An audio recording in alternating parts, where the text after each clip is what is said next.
नमस्ते एभ्रिवान। तपाईँ घरमा सोफामा वा बेडमा आनन्दसँग बसेर चियाको चुस्की लिँदै बसिरहनु भएको छ, आनन्द लागिरहेको छ। मोबाइल स्क्रोल गर्दै हुनुहुन्छ, टिकटक, फेसबुक अथवा यस्तो कुनै पनि सामाजिक सञ्जाल स्क्रोल गर्दै हुनुहुन्छ। आनन्द लागिरहेको छ, बिदाको दिन छ। तर आकाशमा तपाईँले यस्ता पोस्टहरू देख्नुहुन्छ, तपाईँका साथीहरूको नयाँ घर, भ्याकेसन्स, प्रगति देख्नुहुन्छ अनि तत्कालै तपाईँलाई हेभी हुन्छ, तपाईँ डाउन फिल गर्नुहुन्छ। अनि तपाईँलाई लाग्छ म किन यस्तो ईर्ष्यालु भएको हुँ, ममा ईर्ष्या आएछ भन्ने लाग्छ। तर वास्तवमा यो ईर्ष्या आएको होइन, तपाईँको ब्रेन नै त्यसरी बनाइएको छ। यो चाहिँ तपाईँको साइकोलोजीको कारणले भएको हो। अनि यसलाई चाहिँ फोमो भनिन्छ, fear of missing out. Fear of missing out अर्थात् मैले अरूले गरेको कुराहरू मैले गुमाइरहेको छु भन्ने भान पर्न थाल्छ।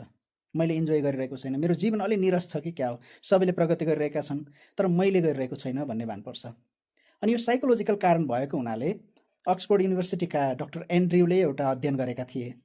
अनि उनले यो अध्ययनबाट के पत्ता लगाए भने फोमोको कारण कतिपय मानिसहरू एकदमै डिप्रेसिभ हुने, उनीहरूको जीवनको रमाइलो नै गएको पनि पत्ता लागेको थियो। धेरै मानिसहरूले आफ्नो जीवनको रमाइलो नै गुमाउँदा रहेछन् यो फोमोको कारणले।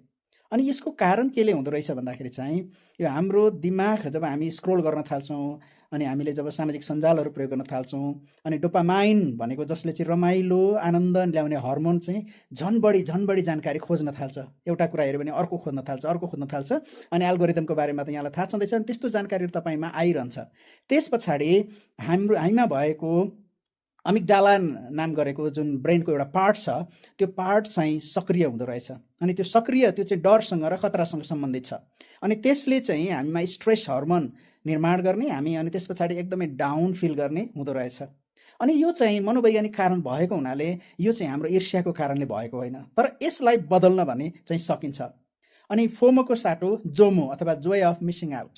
मैले कुनै कुरा गुमाउँदा पनि अथवा नपाउँदा पनि मैले जोय अथवा आनन्द लिन सक्छु भनेर सबकन्सियस माइन्डलाई, हाम्रो अवचेतन मनलाई हामीले तालिम दियौँ भने चाहिँ त्यस्ता पोस्टहरू देख्दा पनि हामीलाई दुःख लाग्दैन।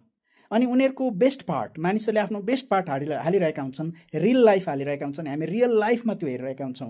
जिन्दगी सधैँ फुलै फुलको बगैँचा हुँदैन, सधैँ उतार मात्रै हुँदैन, चढाव उतार के अरे सधैँ फाइदा मात्रै राम्रो मात्रै हुँदैन, चढाव मात्रै हुँदैन, त्यहाँ उतार पनि हुन्छ।